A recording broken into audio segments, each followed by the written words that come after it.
It is December 2026, and the U.S. Treasury auction just failed in real time. A $110 billion sale clears only after yields spike, the bid to cover collapses, and the Federal Reserve backstops the remainder through emergency facilities that are not announced until after the close. In the same week, the price of gold prints a new all-time high, silver gaps violently, and the S&P posts a record that no longer reflects reality because the currency underneath it is breaking. 17 U.S. states have now triggered the exposure event, not a protest, not a headline, a legal and financial rupture. They are filing coordinated challenges against the custody, valuation, and collateral practices that allow Wall Street to mark trillions of dollars of paper claims as cash equivalent when those claims cannot be settled in physical terms. Their target is not a single bank. Their target is the mechanism. The lie is a number, $10 trillion. It is the synthetic layer of rehypothecated collateral, shadow cash, and derivative promises that Wall Street treats as stable funding. It is the gap between what the system says it owns and what it can deliver when redemption is demanded. This is why the danger stays hidden for years. The machine only fails when someone demands settlement. And now, the demand is coming from inside the United States itself. State treasurers, pension boards, and attorneys general who are watching their safe assets behave like leverage. You're not watching a normal financial panic. You're watching a structural phase change. When the internal collateral becomes disputed, the entire credit tower loses its base. In that moment, every institution that depends on paper liquidity discovers the same truth at the same time. Paper value is not physical reality. That is the trap. That is the mechanism. And this is the point in the cycle where the reset becomes irreversible. The thesis. The four-stage pattern.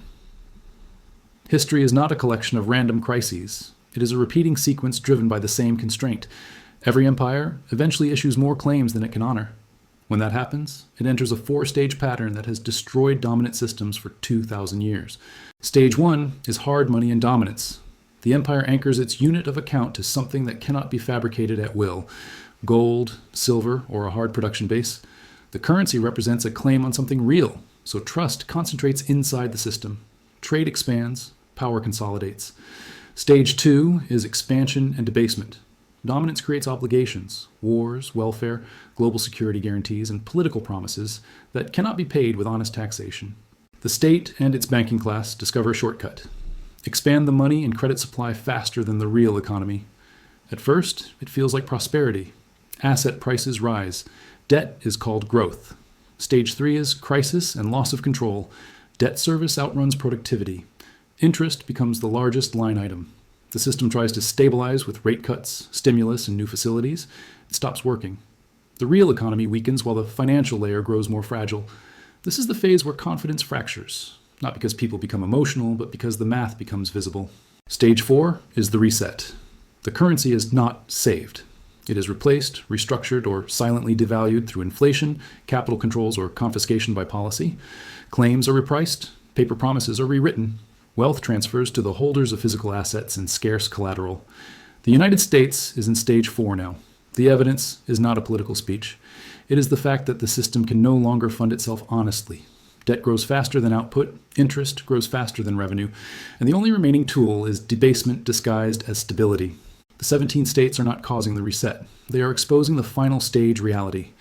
Wall Street's balance sheet is built on a collateral story that collapses under scrutiny. Historical proof. The rule of 3. To understand why this is guaranteed, you need the rule of 3. 3 empires, 3 moments, 1 mechanism. First, Rome. Rome's early dominance ran on silver credibility. The denarius began as a reliable silver coin, accepted across the Mediterranean because it represented real metal. As Rome expanded, the empire's costs exploded. Legions had to be paid, borders had to be defended, political loyalty had to be purchased. The state chose the ancient solution, debasement. Under Emperor Nero in the 1st century, Rome reduced the silver content of the denarius. It was not presented as failure, it was presented as administration. Less silver, same face, same legal value. The public was expected to accept the claim as equal to the metal. That is the mechanism. A paper promise masquerading as physical value. Debasement did not stop. Over generations, the state kept reducing the metal while increasing the number of coins. By the 3rd century, Rome introduced the Antoninianus. It was marketed as worth 2 denarii, but it did not contain 2 denarii worth of silver. It was a political coin built to fund an empire that could not pay its bills. As the silver content fell toward zero, prices surged. Soldiers demanded more coins for the same service. Merchants demanded more coins for the same goods. Trust did not vanish overnight, it decayed. Eventually, the empire's money became a token enforced by law rather than accepted by confidence. When money becomes law instead of metal, the empire becomes a bureaucracy struggling to command reality.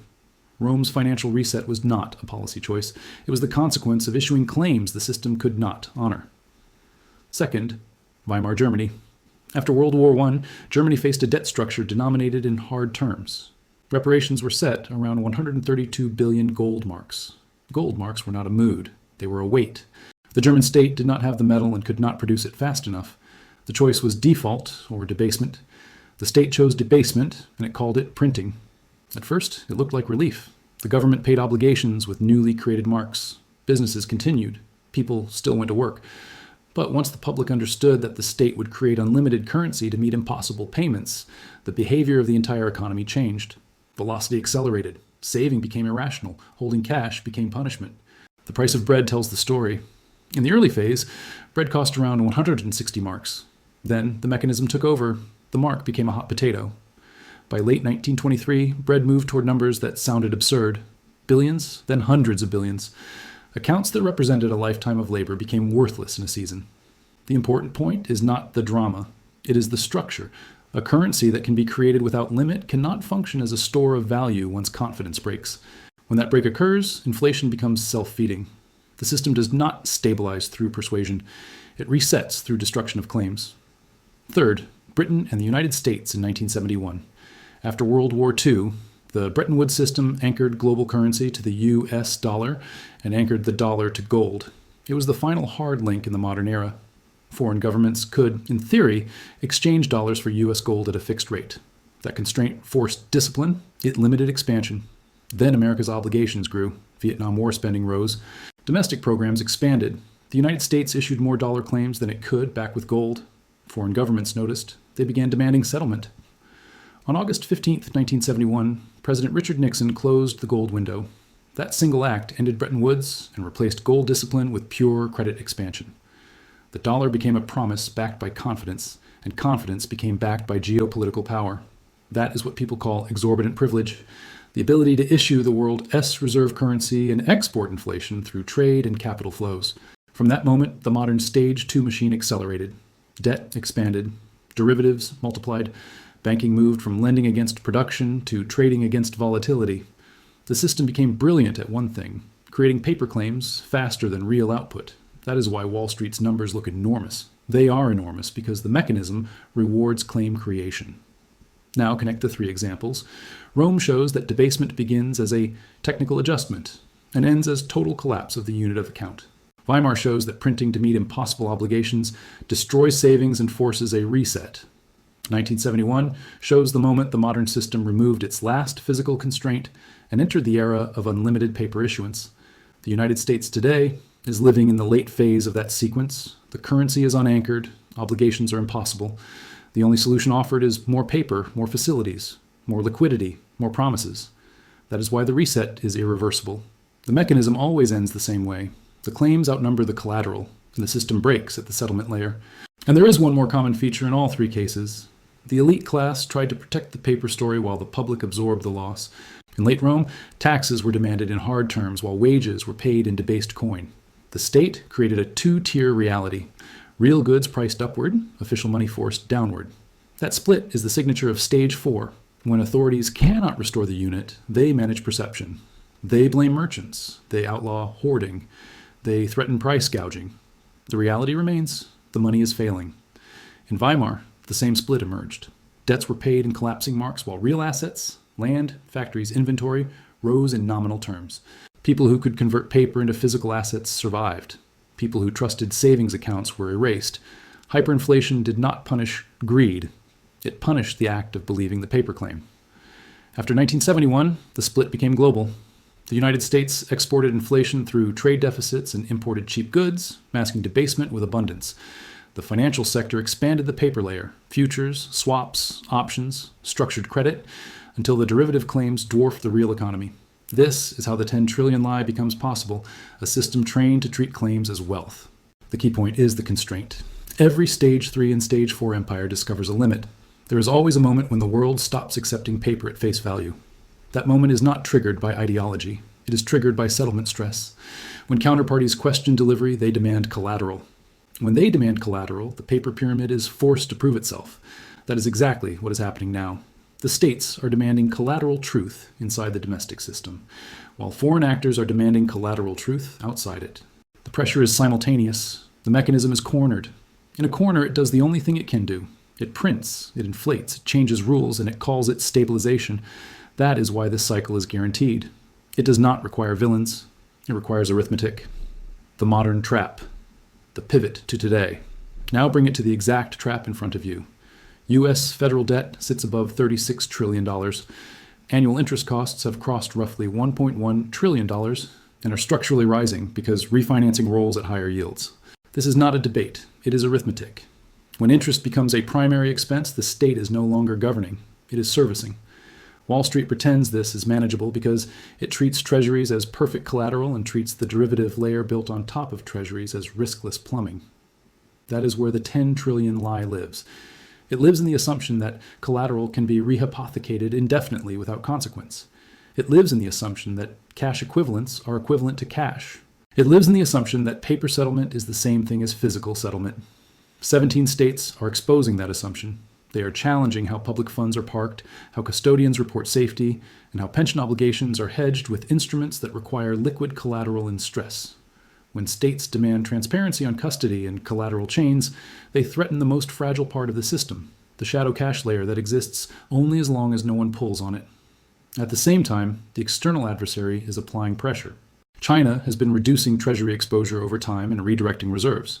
Central banks across the world are accumulating gold at pace because gold is settlement without counterparty risk. BRICS and aligned trade partners are building payment routes designed to bypass the dollar's choke points. Supply chains are being structured as leverage. Energy, industrial metals, food, shipping routes, these are being used as the hard layer beneath the paper layer. This is not speculation. It is the historical playbook. If you want to break a reserve currency empire, you attack its settlement credibility. You force the issuer to choose between funding costs and currency stability. You increase the cost of capital while reducing the willingness of the world to hold your claims. When that choice arrives, the outcome is fixed. The United States cannot cut spending fast enough to restore discipline. It cannot raise taxes enough to close the gap. It cannot grow fast enough to outpace compounding interest. The only remaining path is debasement.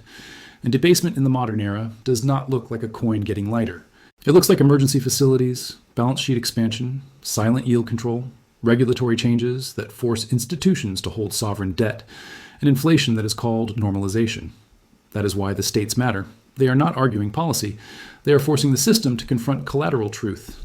Once the truth is confronted, the 10 trillion lie cannot survive, because paper claims cannot be treated as physical assets when redemption is demanded. Here is how the 10 trillion lies function in practice. Modern finance treats the treasury market as the base layer for everything. Repos, money market funds, bank liquidity buffers, and the collateral posted for derivative positions. On top of that base, institutions pledge the same high-quality collateral multiple times. A treasury is posted in one transaction, then reused in another, then referenced again as backing for a synthetic exposure. This is rehypothecation. In calm markets, it looks like efficiency. In stress, it becomes a run. Because when stress hits, everyone asks the same question: where is the actual collateral? If one treasury is supporting multiple obligations, only the first claimant can be paid in full. Everyone else receives a promise, and a promise is not collateral. That is the 10 trillion lie. The system counts duplicated claims as if they were independent assets. States are sensitive to this because public finance cannot survive a collateral run. Pension plans need liquidity during drawdowns. Municipal cash pools cannot be frozen. State treasurers cannot explain to taxpayers that safe funds were parked in structures that depend on rolling overnight collateral at stable rates. When states demand direct custody, transparent collateral chains, and limits on rehypothecation, they are ripping open the part of Wall Street that depends on opacity. This is why the response from the financial establishment is always the same: reassurance, then rule changes. They push assets into held to maturity. They redefine liquidity. They adjust capital standards. They create facilities that convert bad collateral into good collateral. They do not solve the problem. They relocate it into the central bank and the currency. Now look at the geopolitical angle. The United States built its post-1971 order on two pillars: the dollar as settlement currency and U.S. treasuries as the global risk-free asset. If foreign demand for treasuries softens, yields rise. If yields rise, debt service explodes. If debt service explodes, the state issues more debt. That is the spiral. It is the modern version of Roman debasement. More units chasing the same credibility. China and aligned powers exploit this by reducing exposure to U.S. claims and increasing exposure to physical reserves and strategic inputs. Gold is not a trade weapon. It is an exit. Silver is not a fad. It is an industrial choke point. Energy contracts denominated outside the dollar are not symbolism. They are settlement diversification. When enough trade clears outside the dollar, the exorbitant privilege collapses into ordinary currency status. Ordinary currencies cannot fund empires. This is why the reset arrives as policy. Expect capital controls dressed as stability. Expect new reporting rules for anti-money laundering that function as movement controls. Expect a digital settlement layer presented as convenience but designed for enforcement. Expect inflation to be tolerated openly because it is the only politically survivable form of default. Stage 4 does not end with an announcement. It ends with the public realizing that the unit of account is no longer a store of value. By the time that realization becomes mainstream, the wealth transfer has already occurred. The conclusion: the wealth transfer. This is why the collapse is not a disappearance. It is a wealth transfer. Paper does not vanish. It gets repriced. The system moves value away from what can be created, currency units, bond promises, derivative marks, and into what cannot be fabricated at scale: gold, silver, energy, food, and strategic resources. In every reset, the losers are the people holding claims that depend on someone else's ability to pay. The winners are the people holding collateral that does not require permission to exist. Paper versus physical is not ideology. It is settlement law. When the reset completes, the story will be rewritten as a surprise. It will not be a surprise. It will be the final stage of a 2,000-year cycle. Subscribe to Epic Atlas to understand how the machine was built, how debasement is executed, and how to position on the right side of the wealth transfer before the mechanism forces the reset. This is not a request for optimism. It is a warning about mechanism. If you understand the 4 stages, you stop looking for the event and start watching the settlement layer, collateral disputes, failed auctions, emergency backstops, and the quiet rewriting of what counts as money. That is where resets are engineered and where fortunes are decided.